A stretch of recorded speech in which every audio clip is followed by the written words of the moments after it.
Everybody get up. It's time to slam now. We got a real jam going down. Welcome to the Space Jam. It's your chance. Do your dance at the Space Jam. All right. Hello, everyone, and welcome to the Secondary Heroes podcast. We're talking Space Jam: A New Legacy, and we're going to compare it to the original 1996 as well. This is your host, Trevor, and joining me as usual is... Hey guys, it's Prague.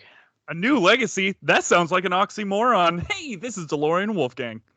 Ouch. A new legacy? Is that an oxymoron? It's kind of... Sure. Yeah, let's just go with that. We'll go with it. We'll run with it. We're talking Space Jam. Jam people? Everybody's favorite movie. Yeah. Oh, yeah. This is the Oscar contending Space Jam that just came out. Yes. Really with exciting. The slam dunking LeBron James. And the Emmy nominated Don Cheadle. So that's pretty cool. Oh, man. Don Cheadle. God. Oh, I remember him now. Yep. For his epic role in Falcon and the Winter Soldier. You know. Those big monologue scenes where he like cried and everything. Yeah, oh, that guy really phoned it in this movie, though. Well, so do we want to do like a spoiler-free take on this? I think so. That's where the Secondary Heroes start. You know what? I say we start with them spoiler freeze. Hey, everybody. I'm going to start this week with our spoiler freeze. So when I first watched the movie, I got a little excited. There was pieces where I'm like, oh my goodness, this is really fun. And I was enjoying it throughout the whole movie. And then the movie ended. And then I let it sit and I let it marinate. And it got worse. And it got worse. As the week went on after watching it, I was like, wow, that actually wasn't that great. Like now that it like so many things like stood out that I was like, ooh, yeah, that's not that good. I mean, if I'm gonna, it's hard to say like a score from 1 to 10 because if this was a 1 to 10 score, I'd probably give it about a 4. Right. So there's where I'm with this. Okay. Huh. All right, I'll go next, I guess. It's interesting the way you say that because it's kind of similar to my take, but I didn't always enjoy it the whole time the first time through it all. Like it was like moments where I'm like, oh, that's kind of like a cool reference or a funny bit here and there. Yes. But overall, it was a chore to get through for the most part. There's a lot of like sugar. Didn't want to watch it at all. Right, so it kind of met my expectations. Like I kind of went into it thinking that this is the kind of movie it was going to be, and it was. I didn't hate watch it or anything. It wasn't like that. I've done that with films before. I just kind of like let it happen, and I was like, all right, it was some fun moments here and there. It was yes. Is hate watching just as good as makeup watching? Yeah, kind of. It's kind of the same ballpark. Yeah. Wink. Yeah. So, but this movie, like, it's forgettable. Like, I'm probably just like the original. I'll forget about that it ever happens until someone mentions it again, honestly. But in most bad movies, like, I'll remember. Like, this is just, it's probably even worse than that. It's just not memorable. Like, it's nothing. It's like a bag of hot air filled with some sugar. Oh. If it wasn't a giant commercial, maybe. Sorry, I'll get into it. That's my spoiler free. Trevor, I guess. Trevor, it's your turn.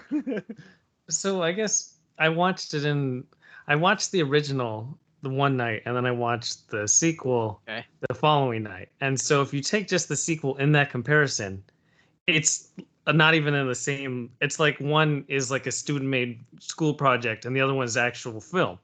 Like, A New Legacy isn't the greatest thing ever made, but I had fun with it. And just, it's so much better than the original that comparison really made it, like, I think the biggest thing is I had fun with all of the expanded kind of universe stuff they did, and I had stuff with focusing on the Looney Tunes.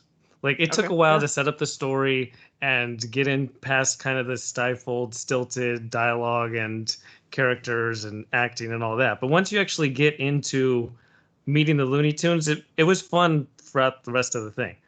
Like, it's a basketball movie. I enjoyed Uncle Drew with Kyrie Irving that came out like a couple of years ago. Any kind of goofy type of like basketball movies. I forgot about that movie. Oh my god! I'll have fun with it, and then I won't remember it. I won't care much about it. But I thought the Looney Tunes did much better than they did in the original, and that's kind of my main emphasis. So my takeaway, while we're still in the spoiler free, is that I enjoyed the Looney Tunes better, but I felt like the actual humor from the first Space Jam was more in tune with the original Looney Tunes, if that makes sense. Which is really dated too. If you look at it, if you look back at like Looney Tunes, it's kind of, I'm not too sure how they got away with some of that stuff on TV back then. So it wouldn't fly now. So yes, I agree. A improvement upon the original, but as I say, fun at times and cringy at other times. But I didn't hate it. It was just it was there. It was fine. A 4 maybe. It's fine. I would say. So we're on the same page then. I think so. Couple of 4s over here. I think it was 6 or 7 for me. And you know what? I'm actually really impressed that we're the ones who are giving this a lower score here. I was not expecting that at all. Opposites day. I was literally expecting you to just absolutely just eviscerate this movie. So I'm actually looking forward to talking more about this. I was entertained for a couple hours. Yeah. Well, some things I have higher expectations for because they have a greater pedigree and they have more stakes into telling themselves that it's a great film. This movie didn't go out and be like, oh, this is a great movie or anything. So I didn't have to judge it that harshly. It's more movies that are talked up or TV shows that, oh my God, the critics love it. They say it's so great. And then you watch it and it's like, no. Everyone knew what kind of movie this was. And I think it delivered that type of movie. Would you say, though, that you would go out and spend like $20-$30 at a movie theater to see this film? Oh, definitely not. Absolutely not. That was my take. But I don't know another movie. Like when I look at that's a total bias on my part. When I look at the release calendar, I don't know the next movie I'm going to go to theaters to see. It might be December and Spider-Man. Yeah. I am right there with you. I don't even think I don't remember the last movie I saw in theaters. Oh, COVID. Hey, anyways, you can check us out over on crossthestreamsmedia.com for links to all of our social medias. That's Twitter, Facebook, Instagram, and more. You can listen to every one of our episodes over there, and you can leave us a review. Even more exciting, you can leave a voicemail, which I should probably check our email. Let's check our voicemail and email. Probably check that. I think the inbox might be full.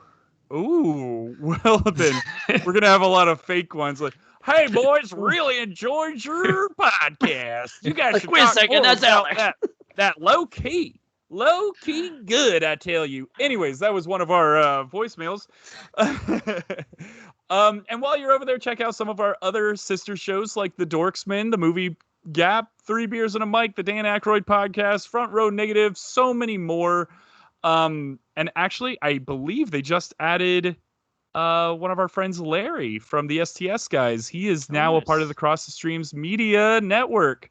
So all of this is at crossthestreamsmedia.com. But if you do not want to go to that website, you can always check us out at Secondary Heroes on all platforms, including YouTube, where you get to watch us and see what we're wearing on a weekly basis for some reason. Anyways, so make sure to hit that like and subscribe button.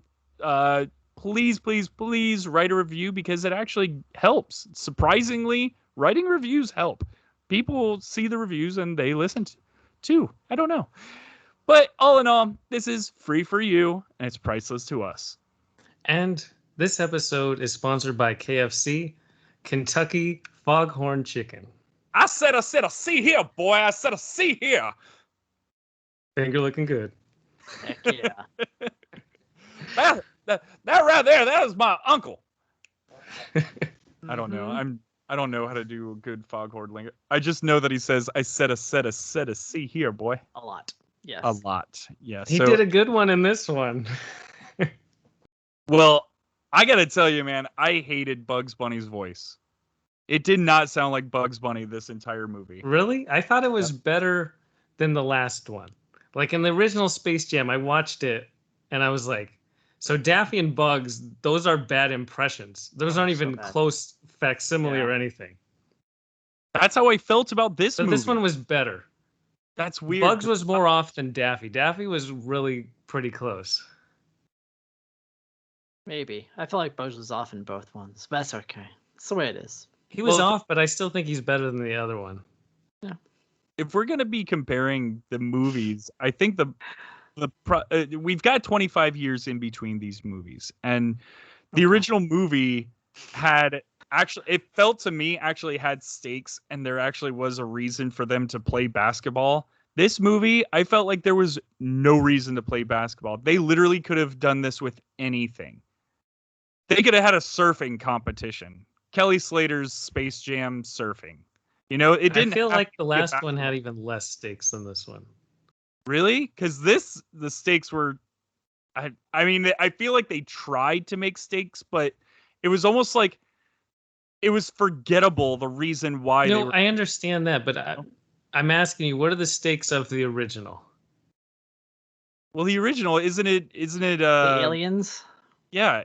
Yeah, the whole alien storyline where they're going to destroy everything. No, they're just going to get rid of the Looney Tunes. They're not going to destroy everything. They're cartoons. They don't interact with the real world in any way whatsoever. Sorry, it's been a very long time. I know. I watched this movie. So before we get super spoilers into the new one, I just want to say the original Space Jam, I had a nostalgia for it. I haven't watched it since it came out, and I remembered, oh, that was fun. I watched this week. It is one of the worst films ever created. There is no redeeming factors or qualities to this thing. It was the worst hour and a half I've spent probably in 2021. Yes. And you know what? And I remember seeing this when I was younger, and I literally remember not liking it and never wanting to watch it again. That's why I never have. It's bad. It's a bad movie. It's so bad. When I was a kid, well, I guess when we were all kids, watching it and seeing the biggest star, like I don't care about basketball at all. I have zero interest in basketball. But when Michael Jordan was on the court, everybody was watching regardless. Right. If you liked or disliked basketball, everybody knew the name Michael Jordan. And then when you throw the Looney Tunes, now that hooks people like me who don't care about basketball, but I want to watch cartoons. Now you're hooking me in that. So when I was a kid, I'm sitting there watching the greatest athlete of all time with the Looney Tunes. And I'm like, this is great. But now I watched it, I want to say 2 years ago. And I was like, okay, 2 years. I don't need to revisit it for this podcast to watch it again, because I remember 2 years ago thinking this movie is god awful. The acting is bad. The jokes fall flat. There's really nothing good about the entire movie. I tried to enjoy it. I tried, but it was like so many long shots with nothing happening that just didn't make sense. It's also very time sensitive. There's a lot of references to pop culture in 1996 that do not age at all. Right. No. And a different sense of humor back then, too, that doesn't quite work today, I felt. It was very, very mid-90s, which was kind of a rough spot for just about everything in culture. I will say, though, the one thing that the original did have was the girl bunny was way cuter back in the 90s version. I don't know what they did, but they made her look goofy in this one. That was by design. Yeah. Really? Yeah, they were tired of... there's a whole thing. What? Tell me. Come on. Hey, we have to be informative. She was a little too over-sexualized and unnecessary, I guess. Hey, it made this 9-year-old watch that movie. I bet. Yes, Lola the bunny. But I liked her story, though, in this movie. I thought it was actually really interesting that she went ahead and tried to become an Amazon. Yeah, nice little crossover. Good little Looney Tunes stories. Yeah. Now, so I guess we're into the super spoiler section. So I don't know how you spoil a movie like this, but guess what? LeBron's team is going to win. Spoiler: Looney Tunes are not going to get deleted. What? No. But with that, what I think my favorite part of this whole movie is just the whole Warner Brothers universe and be able to cross it together. Like Ready Player One relies heavily on the Warner Brothers universe. It doesn't really go beyond that. There's a few little things. And so this has a very similar vibe, but it's even more heavy emphasized to see Game of Thrones and The Matrix and Harry Potter all smashed together, Rick and Morty make an appearance, everything that Warner Brothers owns. And as I'm watching, I'm like, okay, this is fun. They could have made the whole movie crossovers where literally LeBron just goes from the DC universe over to Harry Potter world. And I could have watched that for the whole length of the movie. They didn't have to go anywhere else. At the end, when there's the whole stands, I don't even really care about the basketball. I'm looking at the stands and like, oh, look. Yes. Oh, look. And that they could have done more of that. Honestly, I'm like, imagine if Disney made a movie where you saw all the Disney princesses plus Star Wars plus Marvel all smashed together. Because Wreck-It Ralph 2 gives it to us for like 5 minutes. Imagine if it was a whole movie. And that's I'm like, Warner Brothers doesn't have enough properties to get it to really pull it off.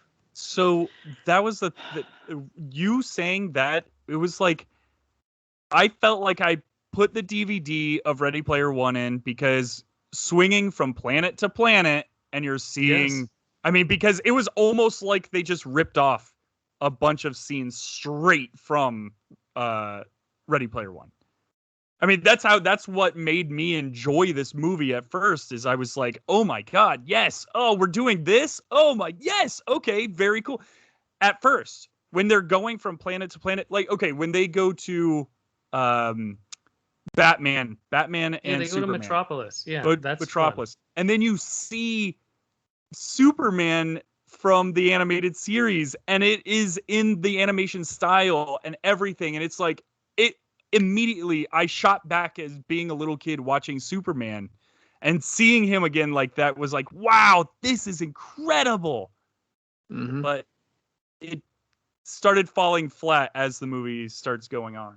Yeah, it was all just kind of like for show. It didn't really have any weight to it. It was like I watched a YouTube video of them smashing stuff together. So it's kind of weightless. It was fun, but it was like, all right, this is meaningless and I'll never watch it again. Whereas if they actually made a movie out of that and had like a storyline connected between, like the Lego movie kind of an idea, it probably would have been more enjoyable. Right. But they didn't. For sure. And that's the thing, is like, I feel like there was a lot of missed opportunities with this movie. For instance, with the original movie, or original Space Jam, the bad guys took a basketball and had actual players, real players, touch the basketball, and they lost their powers or lost their skills of playing basketball. Sense or whatever they called it. Yeah. They could have brought that same type of... They could have brought something like that to this movie, but instead of turning them into snakes and falcons and stuff, they should have taken DC villains. Or anything Warner Brother villains. It should have been it. It should have been... Right. Voldemort, anything. Exactly. Yeah. Playing against LeBron, which, by the way, every scene that LeBron's in, I'm looking past him the whole time. Yeah. There was nothing LeBron gave me. He was actually a villain throughout the movie, I felt, until the end. Yeah, because he's playing the bad dad character. Yeah, he was a bad dad the whole time. Right. He didn't care about what his kid wanted. That's kind of my main gripe with this film, is I feel like they squandered a great opportunity all across the board, but mostly with the main story. Like, you could have had that relationship play out in so many different better ways with bigger stakes. He could have been kidnapped by, Don Cheadle's character or something, the kid, right? And he has to play basketball to get him back or something. Or maybe they play the same team together and he has to, teach his dad how to play in this digital world. It could have been so many different things that it didn't end up being. And yeah, it ended up being the villain. I'm like, why would I root for LeBron? I had no reason to root for LeBron at all throughout this. I don't care for him in real life, so I don't care. Even less, I guess. Even in this. So, yeah, to your point. Yeah. There you go. Anyway. I did think LeBron did a better job of acting than Michael Jordan did, though. Yes. Well, yeah, sure. Yeah, but that was pretty bad. LeBron also had acting experience with the movie Trainwreck. He's been in plenty of commercials. He's now in Fortnite. That's right. The guy is all over the place right now. And I feel like they're trying to hype him up to be like a Michael Jordan, but it's not working. Like, LeBron's not capture that. Right. LeBron's not getting me to watch basketball. I think it's because in the mid 90s, there's only so much to watch. Yeah. Like, again, when basketball's on and the NBA ratings are like 50 million people are tuning in, and now it's 10 million, there's just too many different things to distract you. Yeah, it's a different world. So you can't have any kind of individual have as big of an impact as Michael Jordan did in the mid 90s. Yeah. Right. No, it's true. It's like the Beatles in the 60s. There's never going to be a band that's that big. Right. Exactly. Times change. Right. You're going to have different celebrity types or different entertainment types or whatever. Now it's influencers, which that's a whole different thing. So side thing, this is my hot take of the week. Yeah, who is influenced by these influencers? Literally, who are these people out here who watch anything that random people do and be like, I'm influenced, I'm going to do this? Dude, kids. I've never met any of these people. Because remember the whole Tide Pod thing? Kids were dying because they were influenced to eat a Tide Pod. Yeah, that's not quite the same thing. That's more of a trend. Yeah. Yeah, but too old for that. I don't know. Yeah, I am too. I don't know. Maybe I'm too old for that stuff. Anyways, well. But it was funny that LeBron did mention the fact that athletes can't act. Yes. In that one scene of the board meeting. That was pretty funny. There was two self-aware things where they said sounds awfully familiar when he described exactly that. Yeah. The one difference, though, awfully familiar, is they're recruiting Michael Jordan to save the Looney Tunes. This time, LeBron is literally recruiting the Looney Tunes to save his son. But he's not even recruiting the Looney Tunes. No, he's trying. Okay, so when he's at the whiteboard, I'm like, okay, this would be an awesome movie where he has Superman and King Kong, and he actually has a basketball. That's to your point of having the villains all be DC villains. They should have had all of the characters be from the Warner Brothers universe playing basketball. Yeah, it didn't need to be the Looney Tunes. No, well, but that's what makes it Space Jam is the Looney Tunes. I don't mind the Looney Tunes. I think that they're great, but the other team should have definitely been Warner Brother villains for sure. When you've got, like, if you're looking in the background of this movie, you're seeing the Penguin, you're seeing the Joker, you're seeing all these different characters. King's there, Pennywise is there, yeah. Yeah, Pennywise could have floated over everybody and made the basket. The mask was in the background. The winged monkeys from Wizard of Oz. Exactly. I saw that too. So they're front row. It's like, yeah. When I watched this for the first time, I was sitting there. All I did was looked in the background. I thought the background was the greatest. Yeah. But then if you continuously look in the background, it's just people in costumes. Like, it's not even like it resembles like the Penguin. Well, I think that was on purpose. Like, it looked like bad cosplay. It did. It definitely looked like bad cosplay. But I didn't know if it was on purpose or not. I gave him the benefit of the doubt that it was on purpose. Yeah. But there was enough characters that still was intriguing. Like, being able to see, like, Iron Giant and King Kong sitting next to each other watching the basketball game was pretty funny. But then both characters are also in Ready Player One. I don't know. I couldn't get past that. I'm like, God, everything is Ready Player One in this movie. A little bit. Well, because Warner Brothers is shoveling what they have out. Like, other studios aren't really doing, like Warner Brothers, to your point, they did it in Ready Player One, they did it in Lego Movie, now they've done it in Space Jam. They're like, we have stuff here, let's just throw it all against the wall, and hopefully enough people are interested to go sign up for HBO Max. Pretty much. I heard this on another podcast. Do you guys think that they're possibly doing, like, throwing all these characters in this movie so they get to keep the licenses, so their license doesn't expire, and they can say, well, we had the mask in this, so we get to keep the mask as one of our properties. You know what I mean? Fair point. Because you know how if they need to be more, though. I wonder if they need speaking lines. Yeah, exactly. Yeah. I don't know how licensing works. Right, I don't either. But I thought that was kind of fascinating, and I'm like, wow, they just revamped their entire catalog with this movie. Now, here's one thing that really stood out for me is they did have a Back to the Future reference. Yeah. They had a DeLorean zip across the screen with a spinning license plate and fire. And I was like, wait a second.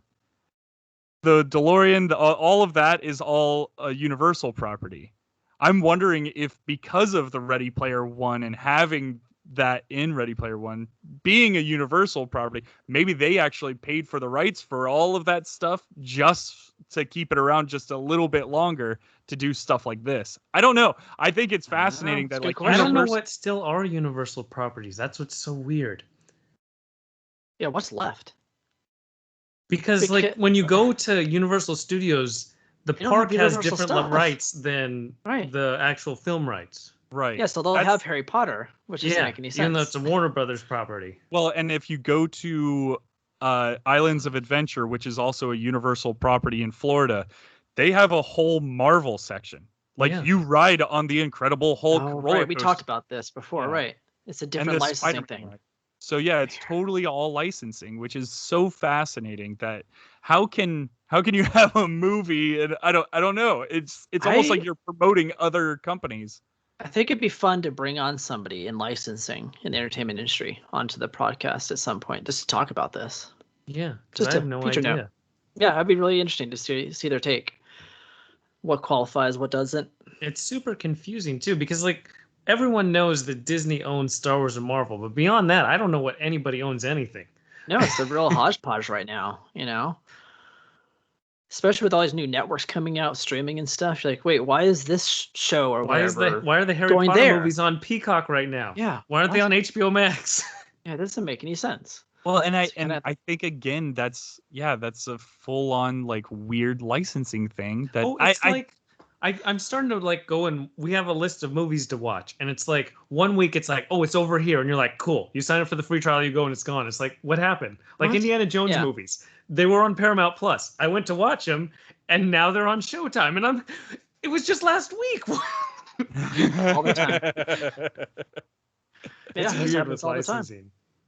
Yeah, streaming is crazy when it comes to movies that were made in the not this year. Any older movies, they like jump around between streaming services every 3 months. Well, they want you to buy them all. Yeah. Okay, so with this film though that we're talking about, with the movie that we are a part of right now, do you guys have a favorite scene? Ooh. Insert crickets at that point. I think it's them going to Metropolis and that's it. LeBron as Robin and that was fun. Like that just brought me back. That's nostalgia though. I don't know if that's really the film. Even going from sequence to sequence though, then going over to the Matrix and getting Granny and Speedy Gonzalez, and then going to Game of Thrones again, Foghorn Leghorn. I think that whole sequence, it was like 10 minutes. Yeah, Rick and Morty coming and saying, "Oh, here you can have your badger back for Tasmania Devil." That was funny. You can kind of hear the different theme songs transitioning into each other. Like that was fun.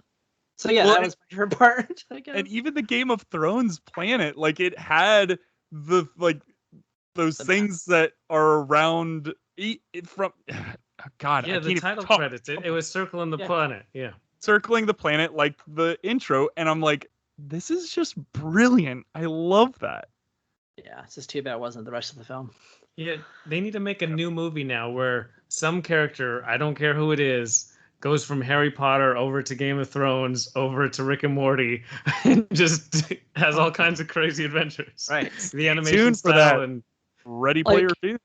Just redo the Page Master and have it be in the world of Warner Brother films and TV. Dude, the Page. And bring back Macaulay Culkin as an adult. Wow. Yes, he's just wandering around like a goofy kid. Opened up this weird part in my brain right now with the Page Master. I used to love that movie.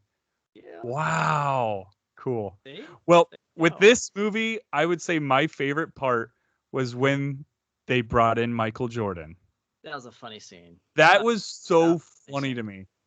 I'm like, are they going to do this? That's pretty fun. And then I'm like, Michael B. Jordan. I was so excited. I'm like, I can't believe this is happening. They're actually going to do it. And like, if you're looking at LeBron walking, it's like walking up to the tunnel. It looks like LeBron's like, oh my God, this is going to happen.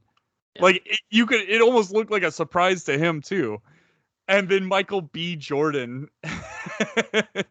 It's good that they actually got Michael A. Jordan. Right?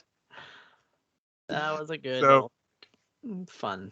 I know that was like such a small little thing, but that just had me rolling. Like my wife was on her phone the entire time throughout this movie because she didn't care. And she kept looking up at me with weird eyes every time that I was like laughing. And I found myself laughing a bunch in the movie, and it was almost like a knee slap, like, whoa, that, hey, look at that. Like, for instance, that kind of laughter. Morty for me coming. too.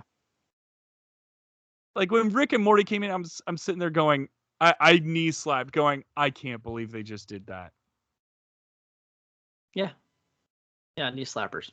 Yeah. That's the kind of humor. I was like, nothing really much beyond that. I was like, all right, that's funny. Well, and I know that a lot of people come out and they say, oh, this Space Jam, it's not made for you. It's not made for the 30 something year old.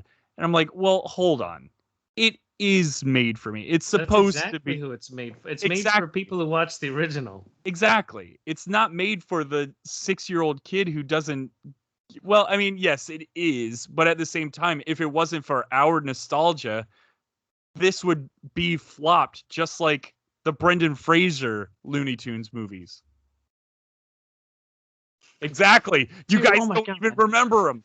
I think it was. No, now I do. Now that you brought him up. Looney Tunes back in action. Brendan Fraser's star. Well, yeah, the interesting thing about Looney Tunes is there's other nostalgia things. And it seems Warner Brothers really dropped the ball on Looney Tunes. Like, Looney Tunes was super popular, and now a lot of people don't even know the Looney Tunes. They've never seen the classics. They don't know the whole Rabbit and Duck season. They don't know any of the like shtick and jokes that Looney Tunes has. And there was Space Jam in '96 after a big long hiatus of Looney Tunes stuff, and now there's this new Space Jam. I mean, what is Looney Tunes doing? I have no idea. Well, that's a good call. They had a lot of flops. They had a ton of flops in between there. Well, actually, no. I think they had 3 flops in between. And that was the 3 flops enough to say, okay, we're not going to play around with this property too much anymore. I think it's just because the movie kind of references it, that the algorithm feels like the Looney Tunes should be in the basement. The Looney Tunes aren't relevant in our Warner universe. You know, we have our big Harry Potter world that gets all the eyeballs. Nobody cares about Looney Tunes. And it's sadly super accurate. An algorithm definitely would dictate that nobody cares about the Looney Tunes anymore. For sure. Yeah. Which sucks, because when they made the original Space Jam, that movie was so popular that they had plans for so many other Space Jam type of movies. Like they had a sequel involving Tony Hawk called Skate Jam. And they were going to do practically the same thing, just with skateboarding. Yeah. Exactly. I mean, yeah, we all roll our eyes now, but like back in 1996 to 97, I would have been like, yes, please. I'll take a Tony Hawk Pro Skater with Looney Tunes. Yeah, I guess it just flopped. Yeah, but and I know that there's a lot of people who are like, oh, well, you couldn't really make a Space Jam any other way. And I'm like, well, you could make a football. You can. Yeah, you can get a writer to write it. There was no writers on any of these movies. Yeah. Well, that's not the new one had, I think, 12 or 13 writers, but God, what a mess. What were they writing? Yeah, that's what I wonder. Like maybe each one got a joke each, and that was it. Okay.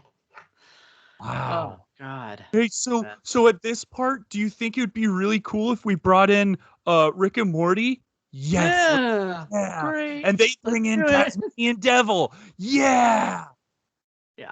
It was like they just put up Post-it notes of like all the thousands of characters and scenes, and just threw darts randomly. Like, yep, this is when the scene's gonna happen. Okay, what next? Oh, this scene. Okay. Oh, cool. Did you guys think it was weird that Wonder Woman wasn't voiced by Gal Gadot and was voiced by Rosario Dawson? Like, isn't she under contract with Warner Brothers to always be Wonder Woman? I thought it was weird.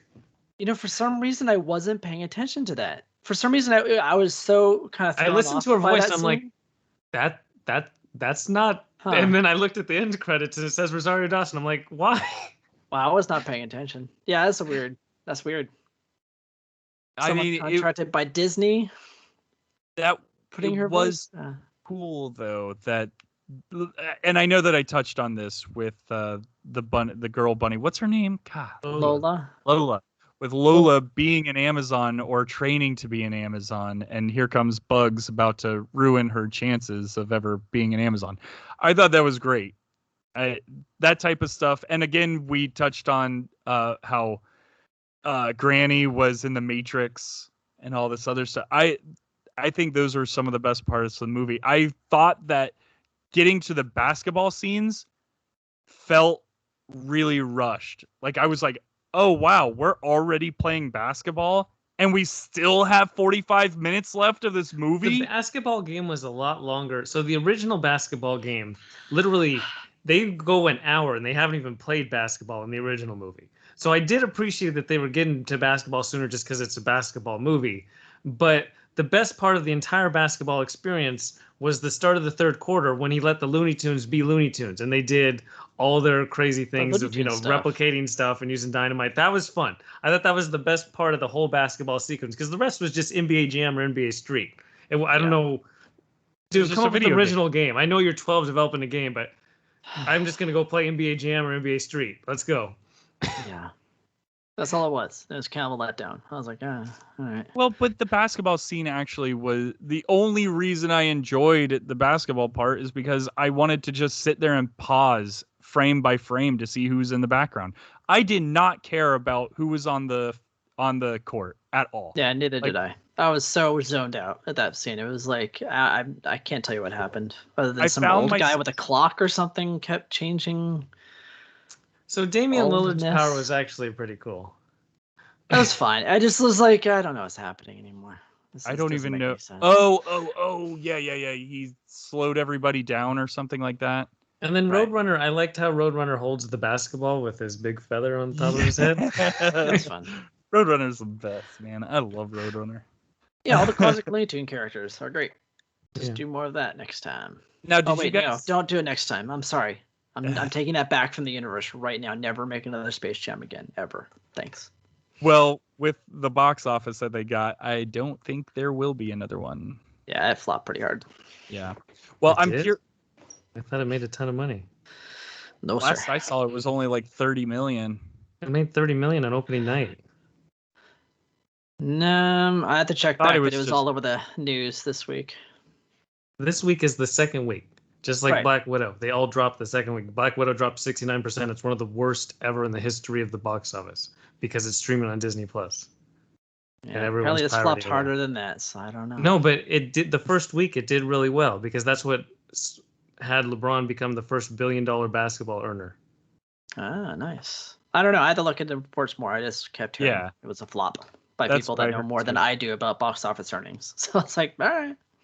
It was a flop. I mean, it was a flop in my book. That's for damn sure. Yeah, I won't be watching it. Now, did you guys see any obscure characters in the background that like made you raise an eyebrow or even would like excited you a little bit? I don't know if I probably should actually go back just to that scene to look more because I didn't. I was paying attention more to like the winged monkey. That was kind of like my thing. I got distracted. I kind of figured that would be your I was like, oh. I found it weird that in the background you could see Joaquin Phoenix's Joker. Oh, yeah? And I was like, that seems so out of place. That makes sense. Yeah, the Joaquin Phoenix... I mean, but if that's what you're promoting to little kids, I mean, you know what I mean? Well, there's a lot of R-rated figures in there, so yeah, why not? Well, they had Game of Thrones world, of course. Yeah, no little kid is gonna seek that out. No. Mommy, why are the brother and the sister touching each other? Yeah, what's happening? What's happening? It would be great if LeBron rode in on Drogon at some point. Like burned everybody on the court. Yeah, they did something. But I noticed that another huge property that they used a lot of characters from was Hanna-Barbera. They had a ton of Hanna-Barbera. Especially Wacky Racers. There was more Wacky Racers than anybody. Yeah, that was kind of fun. I like Hanna-Barbera stuff. Yeah, but to the box office thing, It's because of the news story, the way the news cycle works. We're after the second weekend. So it plunged 77% in the second weekend. So that's a July 25th story. But if you go to a July 18th story, Space Jam is a box office hit. It has nothing to do with what movies are coming out. There's this second week thing where movies cannot do 2 weeks now after the pandemic. Seems like it. I'm just in a new That's world. That's a bigger now. thing. Yeah. Yeah, it's kind of like it's like people want to go out and see whatever's hot that week, and that's it. It's not like, oh, I'm gonna go out and see this movie like, a couple weeks later. If you didn't go the opening weekend, you're not going. You're gonna stream it. Yeah, that's what's happening. Well, because everything automatically goes straight to your streaming anymore. Yeah. Like I have zero reason to go to a crowded theater with a lot of people that are possibly talking or on their phones or doing God knows what that I don't want them to be doing when I'm watching a movie. Yeah, It has to be an event like He Who Remains goes and fights the Young Avengers. Exactly. It has to be a big tentpole film. I don't know. I'm going to have to see a little more build up for that. I'm all in. It'll take a few years. It'll happen. It'll take a few. Yeah, we'll be on at least our 6th pandemic by that time. Oh yeah, our 20th variant of this? Yeah, right. Did No I already use the Delta variant joke? No, Don't but worry. I kind of just did, but that's right. Don't worry, I fly Southwest. Wink. I gotcha. The fun one is where Delta's Twitter is like, why did it have to be called this? And Corona's like, oh, first time? I wonder, was that real? Because I see that screenshot. I'm like, I think hope that's fake. real. Oh, that'd be great if it was real, though. Oh, Delta, missed opportunity, man. Right? Because Corona, I can see them doing it. I can't see Delta doing that.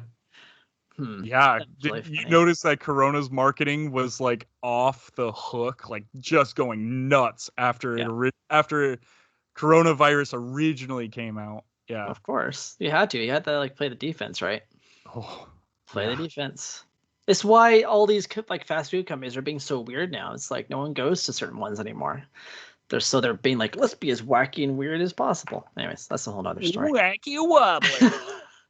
Back to Space Jam.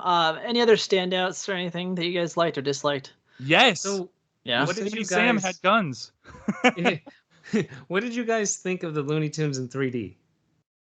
I wasn't a big fan, but I also didn't like it in the original either. So, I don't know. I'm not sure what that 3D like photorealistic like Gossamer I thought looked the best. Everyone else looked kind of weird. Yeah, I would rather have pure animation. So, and that's what they probably should have stayed as, because by them turning into the CG characters, that's what it was. The CG version. Yeah, I think that they were trying to make them look like they belong in our real world. Right. I feel like they were testing out like marketing live. If people want the Looney Tunes, but more of like because all like little kid animation right now, like Paw Patrol runs it, but it's all 3D based. Gotcha. And so like all the 2D animation, it's all adult stuff right now. It's like Rick and Morty. Yes, throwback stuff is what Simpsons and Archer and all that stuff. It's all 2D stuff. So 3D is like the little kid stuff. So I wonder if they're like, maybe we can get Looney Tunes into a new audience. Interesting. Yeah. I like this take. Because now I'm trying to go back and I'm like, yeah, even like the Mickey Mouse like club, that's all in 3 CG now. Wow. Maybe. Hey, that's the way that they're gonna hook it. Good. Well, I don't know if it's good, but it's interesting. I don't like it. It's good for little kids. I mean, I don't care, but a little kid might go, "Oh, that looks great. I want to see that on a weekly basis on my living room TV," rather than having 2D animation, stuff. Sure. Yeah, but I will say, I have a niece whose cat is named Sylvester, and her parents named it, and she didn't know what it was based on. Oh, well, it's a black and white cat. Does he got a red nose? Another standout was Speedy Gonzalez. They brought back Speedy Gonzalez. Yeah, so wasn't he canceled? I thought he was canceled, Was it Not canceled this. just to see the reaction? Like, was it purposeful marketing where they're like, "Oh, we're canceling Speedy Gonzalez," and they had the scenes, and they were like, "We're gonna put them in or not, depending on we're gonna release these canceled super early." Maybe. So what I heard was the people of Mexico actually really liked Speedy Gonzalez, and whenever they he love was him. Oh yeah. and when he was canceled, they were like, well, there goes our representation in cartoons. Like, Right. why would you get rid of our character? That's Yeah, I think our they character. did it on marketing purposeful just to see the reaction to Speedy. Like they were thinking, "Oh, is Speedy offensive or not?" We'll say that he's canceled, and we'll see the reaction. Yeah, maybe. Well, here's Good a call. little tidbit for you guys. I like little tidbits. Let's do it. You love little tidbits? Cool. Well, the Do it. skunk Pepe Le that was Pew? Yes, Pepe Le Pepe Le Pew. Pew. Pepe Le Pew. Yes. He actually had a scene in this movie, and it got floored. So Yeah, he he's wasn't officially canceled, right? Oh, Because he was. that's a Yeah, whole he was no very means no canceled. thing. Yeah. Exactly. Oh, Me too. and that does circle back to the first Space Jam in a scene that like actually made me feel really uncomfortable that I don't remember watching the first time, and that's the scene at the very end of the film where he grabs Lola and kisses her. Says, "Come here," and kisses her on the mouth, and she goes, "Woo!" I'm like, what? That would never happen today. I was surprised it was in the movie. I was like, okay, I don't remember that. But That's a very Pepe Le Pew thing to do. But Yeah, that was Bugs Pepe. Bunny doing that. Oh yeah, Bugs Bunny did this to Lola. I was like, wow, okay. Noah Askin just grabs her, says, "Come here, get over here." I'm like, oh god. Maybe we're starting to get into things that we shouldn't. That's what Looney Tunes touches. It makes sense, Yeah, man. it It does. touches everything because Looney Tunes started back in the 30s. Yeah. Lots has changed. Yeah. Good Lot touch, has bad touch. changed. And there was a lot of bad touching back then. Yep. That's for sure. Racism. And then there was a violence, few sports references. One was Don Cheadle dresses as Bobby Knight and throws the chair.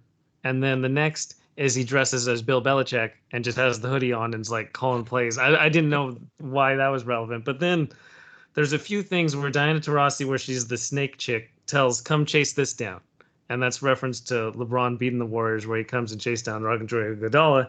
And then there's a point where Lola lobs it up to LeBron for a dunk, and then she runs back facing the camera. And Dwayne Wade does that when they were on the Heat. So there was a few references to LeBron's career and sports in general. And that was it. I expected more sports reference when you're doing a sports movie, but right? I thought that them almost poking fun at LeBron for moving around a bunch. I thought that was great. I thought that he was taking it in stride.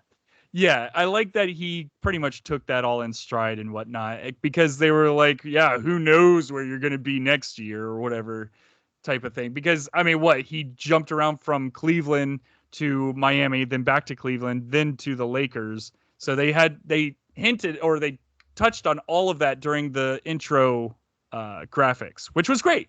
I thought it was a lot of fun. But then whenever they started making fun of it in the cartoon world, I'm like, I'm all here for this. Yes. There was a couple other. So what did you guys think of Porky's rap? Oh, God. I wanted my soul left my body for a few minutes. It decided it wanted to go away and never come back. And I had to reel it back in. I didn't need it. I forgot about it until just now. Thanks for reminding me. Same with me. God. I totally did too. I wrote it down. Oh wait, I took notes. I should pull them up. And then there was so at the very beginning, LeBron has a basketball thing where he can just say ball and it comes out. All right. Do you think that actually exists? I was wondering the same thing too. I bet it does. I think it was pretty cool. That was one of those laugh out loud moments for me whenever they were just saying ball all the time and like it kept smacking the kid in the face. I thought that was hysterical. Yeah. Let's say the film has a couple of moments that are pretty funny. That was definitely one of them. Okay, so in my notes, I literally have this movie is a massive commercial. Yeah, that's of course. So was the first one. Yeah. Yeah, but the first one wasn't as bad as this. Like this was like a blatant, hey, make sure you watch make sure you watch Game of Thrones. Don't forget, we've got Harry Potter. Hey, by the way, remember these old cartoons that we used to watch when we were kids? They didn't do more with Harry Potter. They literally flew by, and LeBron says he's a Hufflepuff, and that's it. I know. I was so happy. I was like, oh, but then and he got excited. I want him to be a Hufflepuff. I was like, no, wait, I don't want him in my house. Get out of here. But at least there is some Hufflepuff representation. So I put in my notes. I haven't seen a good Matrix scene since Shrek. So Shrek has a good Matrix scene. Yeah, it does. Shrek has good referential humor. Yeah, that's a good, very example good of adult referential humor. Yeah, it's very adult stuff. I loved it. Not so much these two movies. This was way too. Yeah, it has no like nuance to it, no like thought. It's just like, look, here's Superman. Oh, okay. Yeah, no. Like, but I want him to do something. You know. So we really didn't talk too much about Don Cheadle. What did you guys think about him and his performance in this movie? I just it was over the top. I felt bad. Like I feel like he did too much work for the role. Like the role was just. He did too much work for the role. He just did too much. Like he just hammed it up, which I get. He overacted it. Yeah. Yeah, didn't work for me. Yeah. Well, and I like LeBron likes him, and that's why. LeBron's like, I want Don Cheadle in the movie. Yeah, so it was weird. I don't know why he would want to be in that. Money. And Stephen Yeun was in it too. Like, what was he doing in this movie? And, yeah, Sarah Silverman was too. Yeah, I'm like, what? Why are you in this movie? Like, what convinced you you needed that in your career you needed to be in this film? I felt bad. Well, there was little pieces of me that was sitting there thinking, oh man, could they possibly bring back like maybe even Danny DeVito to do something because he was in the original, or even Bill Murray. Monsters. They did, which was great. I'm so glad that they showed the little monsters. Oh, which was Bill Murray. He was in the Instagram credit. They had Instagram photos of Looney Tunes. He's in the credits. I didn't watch the credits. I just turned it off. Yeah. But it would have been nice if he actually. So, and that's one thing that always sticks out in my brain from the original is whenever Bill Murray comes out onto the court as a surprise guest star, Danny DeVito monster stands up and says, "Wait, I didn't know that Dan Aykroyd was going to be in this flick." Yeah. And I was like, I don't know why, but that's always in my head now. I'll never forget that. When someone calls Bill Murray Dan Aykroyd, I don't know. I find that great gag. Brilliant. It's a good bit. Yeah. It's too bad he wasn't it. No. And then just one other thing I wanted to mention. At the end, it breaks all rules of basketball plus rules of the video game it sets. So for some reason, through the first 3 quarters, everything they do gets style points. But in the 4th quarter, no matter what they do to get their basket, it's only worth 2 points. No matter what. They don't get any style points. The one team that has all 5 players stacked on top of each other, no style points at all. I don't know why it went against that. And then also, the game, they show the clock. It's like halftime takes about 30 minutes, and then the 3rd quarter takes like 15 minutes. And then the 4th quarter, it shows 10 minutes. He hugs his son, and now there's 10 seconds to go. It's like... Is there like some kind of shot clock? Did the ball? I don't know. I thought they were timed out. I don't know. It was weird. Go ahead. I was just gonna say the movie was gibberish at that point, so I had no idea what was happening. I was just like, I just don't know why they would mess with the rules of either the video game or basketball. Pick one or the other, but they somehow broke the rules of both. Probably because they knew at this point no one was paying attention because the movie was so bad. They're like, forget it, just go, end the game. 10 seconds. Do it. So how did you guys feel about Bugs Bunny's sacrifice at the end? It's kind of similar to the first one, I guess, in a way. A little more dramatic, though, obviously. It was a bit more dramatic. It was kind of weird. It was a little weird. I kind of wanted him... I was like, they should literally kill him off and do a Looney Tunes movie where they're having to try to bring Bugs Bunny back. The Search for Bugs. Yeah, The Search for Bugs. Dude, I was like, are they actually going to kill him off? Missed opportunities. That would have been awesome. We should just write movies. I don't know what we're doing. It could be better than this. I do know that. It can't be any worse. Secondary heroes cut. No. Yeah, for everything. We'll just cut everything. Wow, that's a great idea, man. Because right there, now you've got the plot. Would actually for the be a new really good podcast. Yes. Well, and the cool thing about that is you've already established that all of these properties have their own worlds. So you can almost bounce from world to world trying to figure out, hey, will this magic mix with something over here to make bugs possibly come back? Or, hey, let's do what they did in that Justice League movie to bring back Bugs Bunny like they did for Superman. Right. Should we sing with a knitted sweater by the seashore? Will he come back now?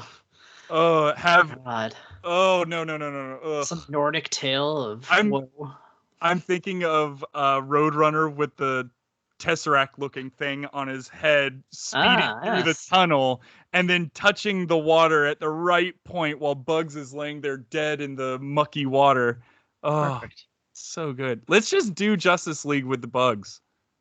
Justice League with the Looney Tunes would definitely. That's a way better than the Snyder Cut. I really like that. Yeah, Looney Cut. Let's go. I like it. Oh my goodness, dude! Please, somebody make that.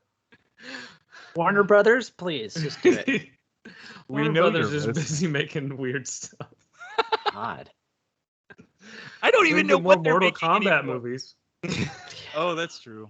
Oh, that would have been great if they had like a Mortal Kombat character in the background. Oh, just ripping people's limbs off in the background for no reason. They should have just grabbed the ball and come here one time. Yeah, get over here. Get over here. Yeah, that would make. Let's see. These are scenes that they get. Okay, we can't rewrite this movie. It's done.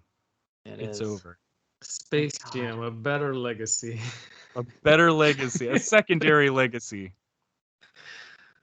Okay, I think we talked about that movie more than it deserved. Yeah, absolutely. Yes. I thought we were done around the 30-minute mark. But hey, thanks for sticking around, people, and listening this far. To everyone listening, be sure to follow @Secondary Heroes everywhere you can. Send us some kind of message on some platform and tell us what we should talk about next. Until then, we hope you enjoyed, and we'll talk to you next time. Prog out. Adios, y'all.